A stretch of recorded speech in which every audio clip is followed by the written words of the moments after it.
Ganda ba ng muscle ko? Hindi yan, hindi yan. So mga bossing, dumating na nga itong in-order ko galing Lazada. Hugi isda na kinakain ng isda. O, diba? Ano yung tsura nun? Hugi isda na kinakain ng isda. Ang gulo, no? Buksan na lang natin para maintindihan nyo. So ang tagal itong hinintay. Nabot ng halos sobra isang linggo.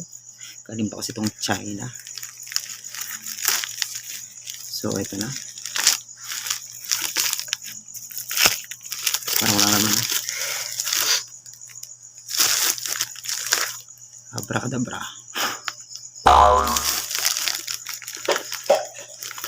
Ito na nga.